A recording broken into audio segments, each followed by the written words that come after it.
అందరికీ నమస్కారం. జగద్గురు బ్రహ్మశ్రీ పత్రి గారికి శతకోటి వందనాలు. ఆయన పాదాలకు నమస్కరిస్తూ పత్రి గారే నాకు గుర్తించి ఈరోజు ఈ స్టేజ్కి తీసుకొచ్చారు. నాకు నా ప్రాణము నా శ్వాస పత్రి సార్. ఆ ఫ్యామిలీతో బాగా కనెక్ట్ అయి ఉన్నాను. మా ఇంటి దగ్గరే పత్రి గారి ఇల్లు. నాకు ధ్యానం గురించి క్లియర్గా ఎక్స్ప్లెయిన్ చేసింది నా గురు ఇక్కడే ఉన్నాడు. ఉమామహేష్కి గట్టిగా చప్పట్లు కొట్టాలి. ఎందుకంటే నేను చేసింది ఎంఫిల్ ఫిలాసఫికల్గా బాగా స్టడీ చేసినోడిని. సార్ గురించి అని తెలియదు నాకు అప్పటికి. Western philosophy, Indian philosophy comparative study చేశాను. సార్ గురించి అని పత్రి గారు ఫస్ట్ టైం కలిసినప్పుడే అన్నారు, 12 ఏళ్ల నుంచి వెయిట్ చేస్తున్నానయ్యా నీ గురించి అన్నారు. నా కళ్ళలో నీళ్ళు వచ్చాయి. నా గురించి మీరెందుకు సార్ వెయిట్ చేయడం అంటే, మామూలువి కాదయ్యా, నీ ప్రణాళిక చాలా పెద్దది, కొన్ని లక్షల మంది నీతో వస్తారు నా దగ్గరికి అన్నారు. అంత శక్తి నా దగ్గర ఎక్కడ ఉంది సార్ అంటే, ఆంజనేయుడికి తెలియదు, రాముడు వచ్చి కదిలిచ్చాడు. అలాంటి కదిలిచ్చిన గురే నాకు పత్రి గారు.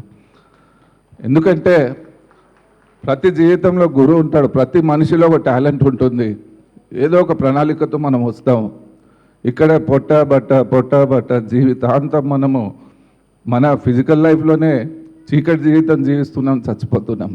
అది కరెక్ట్ కాదు. కొద్దిగా బయటికి రావాలి. 7 కొండలు దాటి రావాలి అని వెంకటేశ్వర స్వామి చెప్పింది.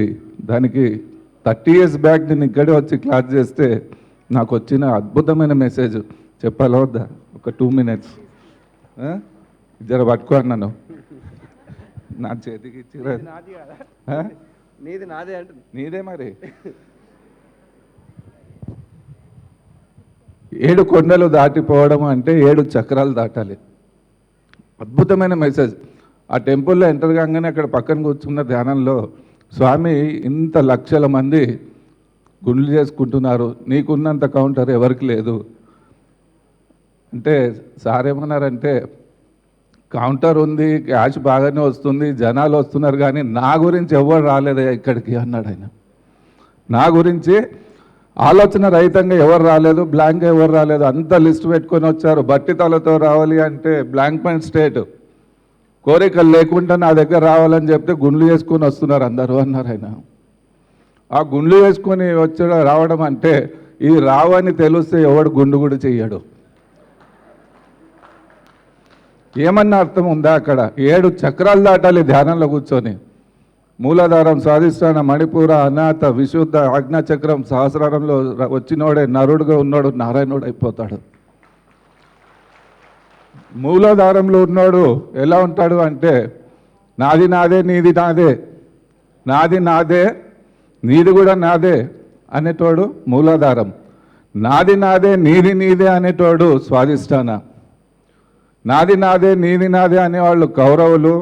నాది నాదే, నీది నీదే అనేవాళ్ళు పాండవులు.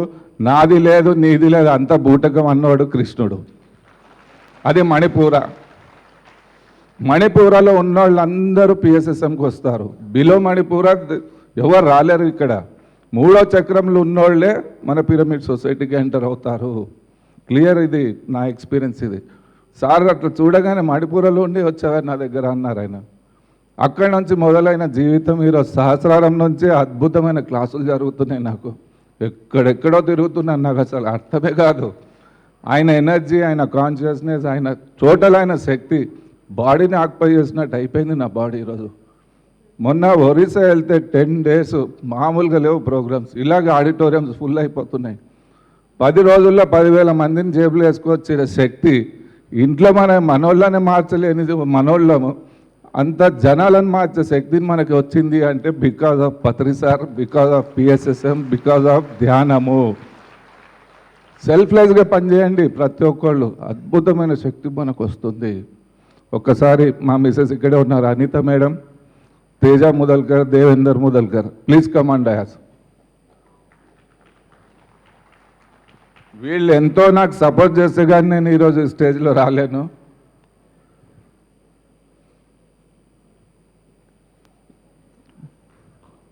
Give a very big clap for this Anitha. పెళ్లి చేసుకున్న నేను సన్యాసి కాదు. ఒక భార్య ఉంది, 2 పిల్లలు ఉన్నారు. మా తమ్ముడు, మా బాబు తేజ ముదల్కర్, చిన్నప్పుడు పత్రిసారి ఎత్తుకున్న పిల్లలే. పాప రేపు వస్తుంది కూచిపూడి డాన్సర్ ఆమె, ఈయన తేజ. టోటల్ మా ఫ్యామిలీ హైదరాబాద్లో ఫస్ట్ ఫ్యామిలీ పత్రిసారికి డెడికేటెడ్. మేము ధ్యాన కుటుంబం అయింది మా హైదరాబాద్లో ఫస్ట్. మా ఇంట్లో సార్ వచ్చి అనేవారు, ఇక్కడి నుంచి ప్రపంచం అంతా ధ్యానం పోతుంది అంటుండే. నాకు అర్థమయ్యేది కాదు. ఈరోజు తిరుగుతుండే నాకు అర్థమవుతుంది, అసలు మామూలు ఎనర్జీ కాదు, మామూలు శక్తి కాదు అది. ఒకసారి అది మణిపూర పైకి వచ్చిన వాళ్ళం మనమంతా. ఇలాగే దీన్ని ఆపకుండా ఈ కాన్సెప్ట్ని తరతరాలుగా నిలబడాలి అంటే ప్రతి ఒక్కళ్ళు ప్రామిస్ చేయాలి. ఇక్కడ 7 కొండలు దాటడం అంటే చక్రాలు దాటాలి. నరుడుగా ఉన్నవాడు నారాయణుడిగా అయిపోతాడు. మనము లక్ష్మి అనికే పరిగెత్తే అవసరం లేదు, నారాయణుడిగా అయితే లక్ష్మి నడిచి వస్తుంది. శ్రీర్వచ్చస్వం ఆయుష్యం ఆరోగ్యం ఆవిధాచోభమానమయ్యతి ధాన్యం ధనం పశుం బహుపుత్ర లాభం శత సంవత్సరం దీర్ఘమాయు. అష్ట ఐశ్వర్యాలు నడిచి వస్తాయి. ధ్యానం పట్టుకోండి, శాకారం పట్టుకోండి, కొద్దిగా వీలైతే పని చేయండి, జీవితం మారిపోతుంది. ధ్యానము పుష్పం లాంటిది, ప్రచారము సుగంధం లాంటిది. అదే నేను చేసింది. Thank you.